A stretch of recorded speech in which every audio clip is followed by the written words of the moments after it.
next session today, we have with us Meenakshi Gupta, co-founder of Goonj, an NGO which aims to build an equitable relationship of strength, sustenance, and dignity between the cities and villages, using underutilized materials as a tool to trigger development with dignity. At Goonj, Meenakshi is closely involved in embedding and nurturing ideas. She juggles different roles in the organization, from communication, research, strategic internal and external conversations, to the entire ecosystem building.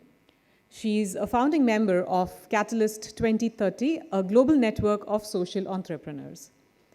Today, as she delivers a special address at Quorum, she will speak about her reflections from a life of communicating for a cause. As she walks up to the stage, we'll play a short video for you. Meenakshi.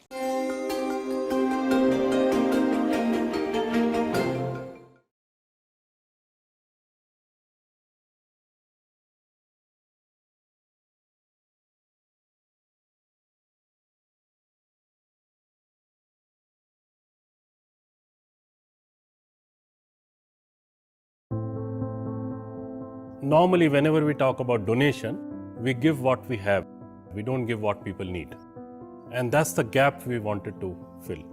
The idea was to start a movement where the underutilized urban material can be channelized to the people in need, not with charity, but with a lot of dignity.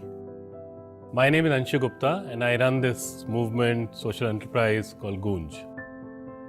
20 years back, I met this person who used to pick up unclaimed dead bodies. This person's statement that in winters his work goes up. And I thought that it is happening because of cold. Until I realized that it is actually not because of cold but lack of clothing. It's a highly preventable death or suffering.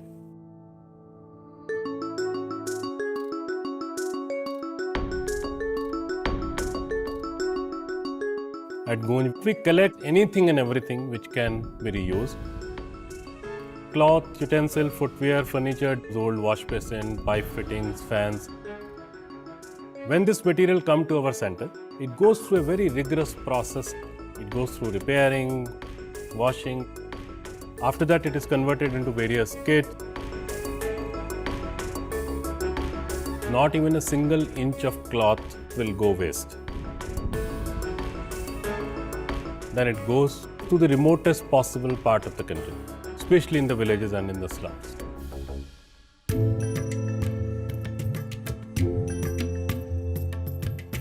There is this pond which is completely closed for the last 10 years. Now these hundreds of villages have taken it up. They will clean it up so that the water recharge happens in the process. Cleaning of this one big pond will take care of the livelihood of people.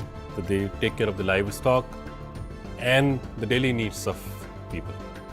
With their own labor, people work on it. And then after a few days of work, with a lot of respect, they receive these kits. It can be given in a very dignified way.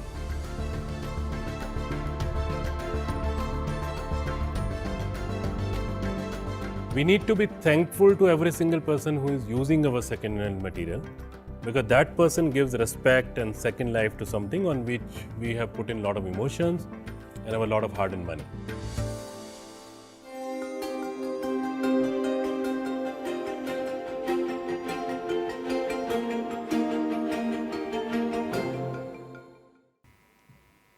Good afternoon, everyone. Oh, I see a long day having passed here. I'll try again. Good afternoon, everyone. That's more like it. You know, when you get here on this side of the podium, it's kind of nervous time. So I get my energy from all of you. Thank you, first of all, for inviting me here. I just came in and I could only get the last session and the last bits of the last session. So, and I was very happy to see the word sustainability up on the screen. And to know that that is not just a concern of development or sustainability professionals, but communication professionals are also bringing it center and loud among the topics of conversation. I think I'll just give a brief introduction about my connection with all of you. I studied in IIMC, Indian Institute of Mass Communication, like maybe some of you, about close to 25 to 30 years ago, and then decided to do a corporate communication career. Spent about close to 16 years on the corporate side.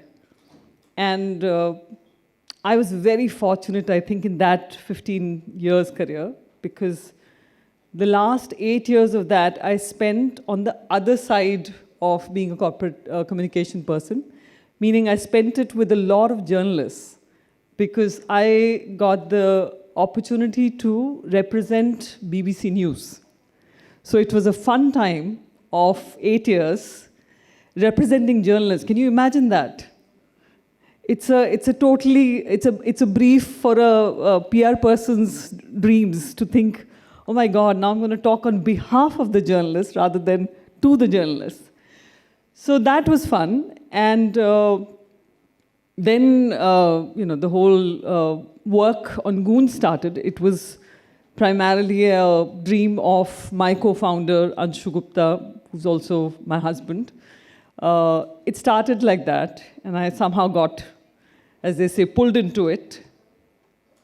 And that became my journey of communicating for a cause.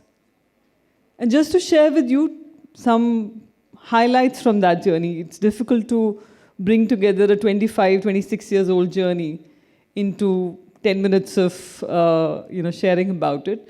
But 2-3 aspects which I wanted to share with you, and perhaps when we are not wearing all the different hats that we have of a certain designation or a certain company or a certain expertise, maybe that will resonate with you as a citizen of this country.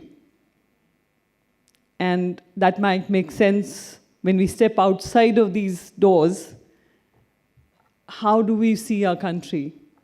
And how do we relate to what we do in our day-to-day life with where the country is? So for me, Goonj was an idea which made me churn inside in a big way. First of all, it was a great place to be in the development sector, because the sense of being very formal, it kind of freed me up from that. One could wear, non-formal clothes, and that sense of protocol, as you say, kind of dropped a little. It didn't help that there weren't big budgets, of course. And the fact that Goonj was working on an idea which wasn't even an idea even in the development sector, that didn't help our communication challenges much. But it was fun because it was something that made us think about all that we had studied in IIMC and all that I had done in the 15 years of before Goonj corporate career, corporate communication career. And it made me, it kind of introduced me to my own country in a very big way. It made me familiar, at least, with Bharat, the villages of this country. And I would highly recommend it to everyone here to get to know the people and the villages of this country. I hadn't. I've been a Delhi girl, as they say, all my life. School, college, everything Delhi. So I was on a Bharat Darshan. I was married, I had had a baby, and I still hadn't visited a village. And 70% of our population lives in the villages of India. So for me, as a communication person, of course, whatever externally we were learning, getting to know, there was something happening inside which was telling me that, oh my God, there is so much that I don't know. And that place of I don't know has kind of stayed with me till date. Because there's so much about our country that I still don't know. So that was one. The second thing, and I'm not going into Goonj's journey because, I mean, you can visit the website and get to know more about the work. But I thought I will share my journey, and that probably might be something to take back. So the second part was, of course, about giving voice to people who are voiceless. Because as communicator, that's what you do, you express. You see something, you come across something and you express. And for me, the act of giving voice to someone who doesn't have a voice, in cities, we speak to our audiences, we communicate, we try and bring in certain lingo or certain understanding of certain issues and all of that. But people who haven't as yet found their own voice. And one of my most passionate things about what we do at Goonj is about menstruation and about women not being able to speak about that.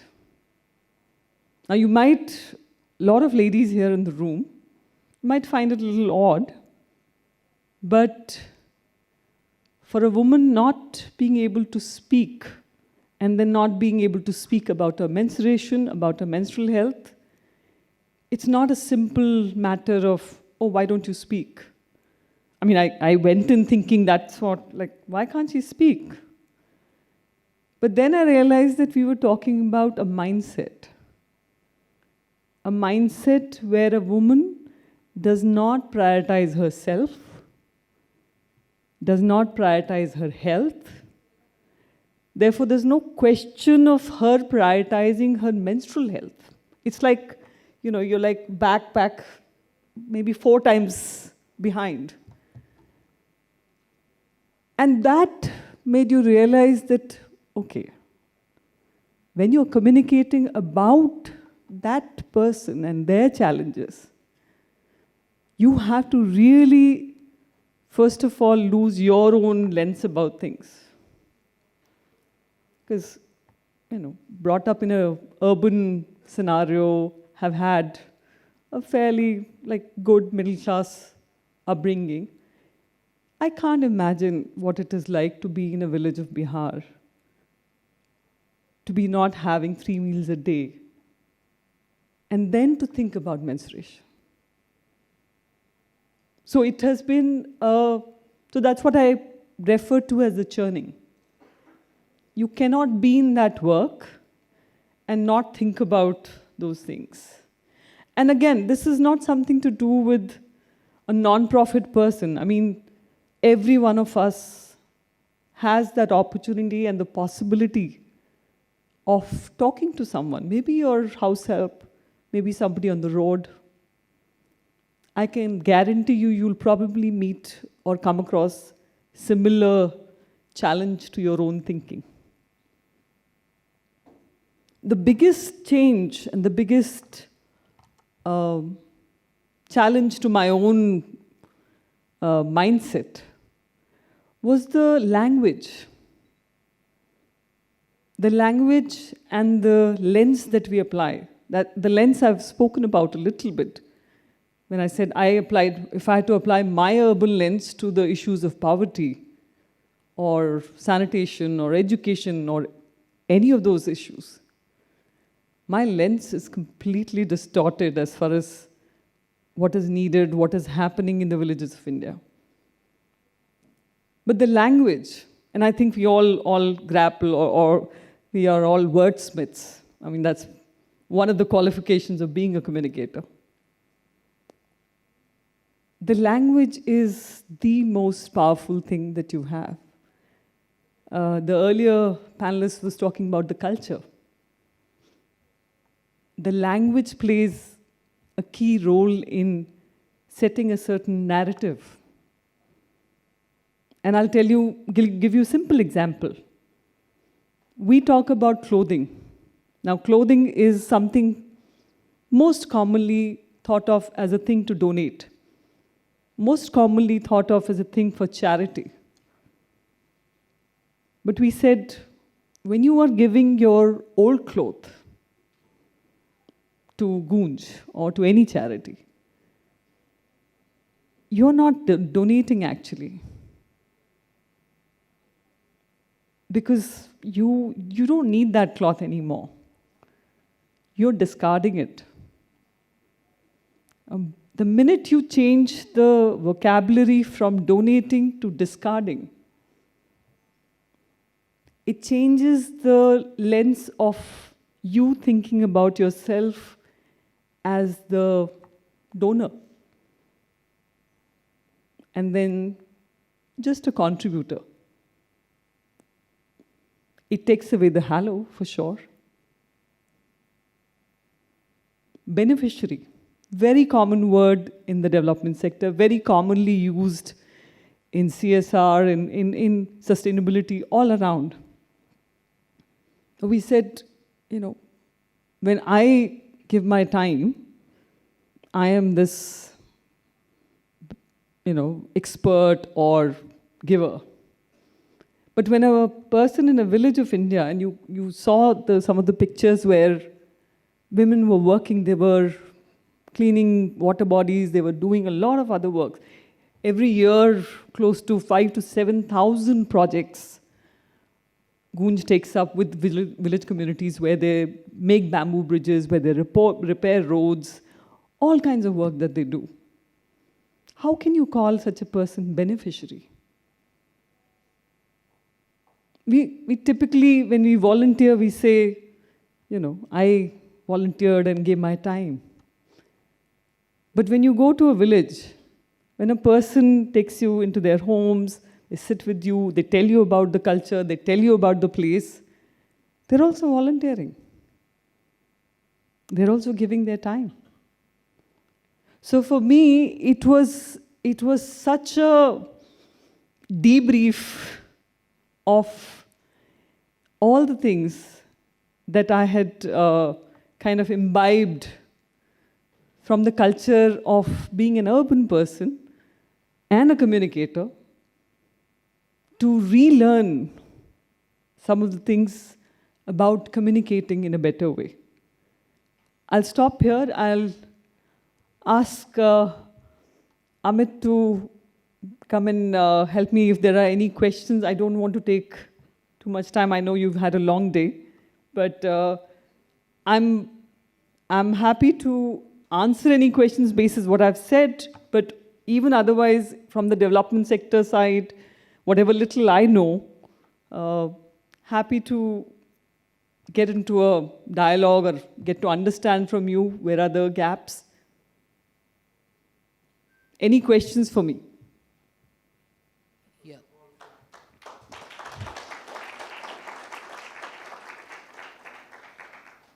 Just for those who missed out in the earlier part, I don't know if Anubhuti mentioned, like many of us in this room, Meenakshi and her business partner, life partner, are both mass communication graduates from IIMC. We also have 8 IIMC students who are volunteering here. So she did add in PR as a program and course at post-graduation and then got into all this. So inspiration for many of us.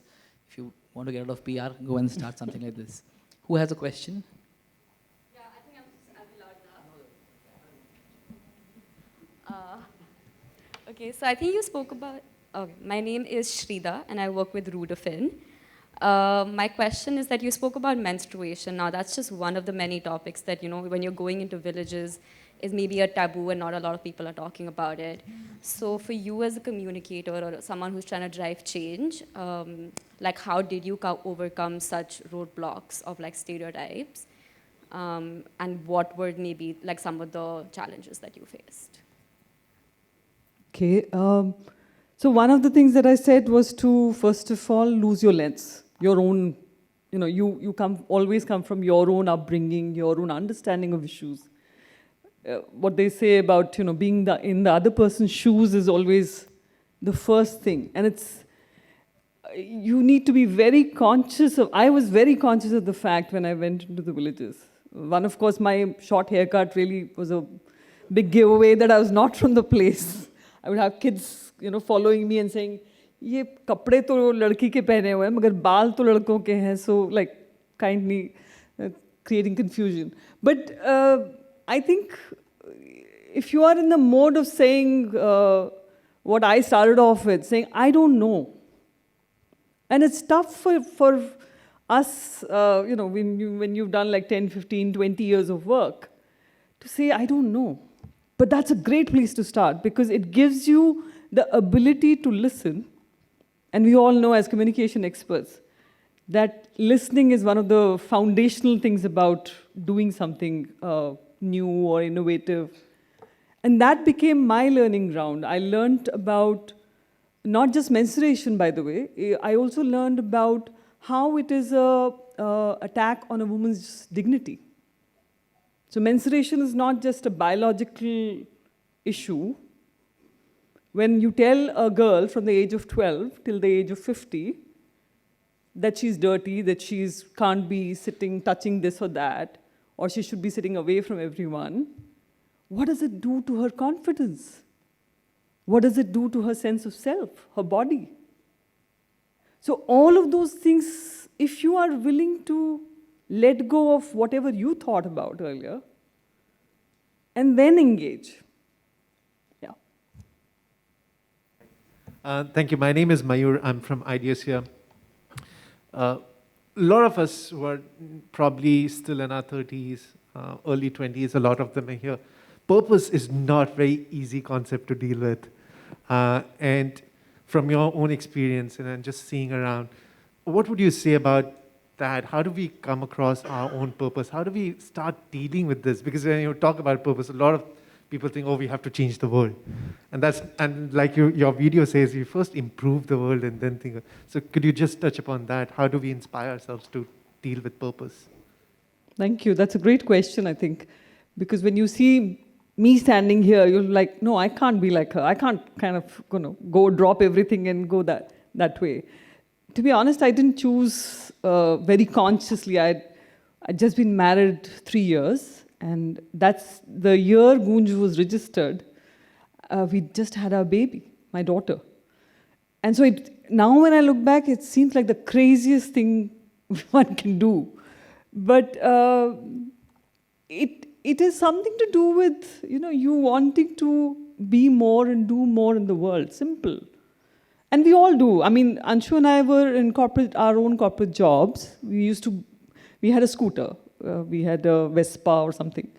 And we used to drive down from our home to our office, and it used to be winters.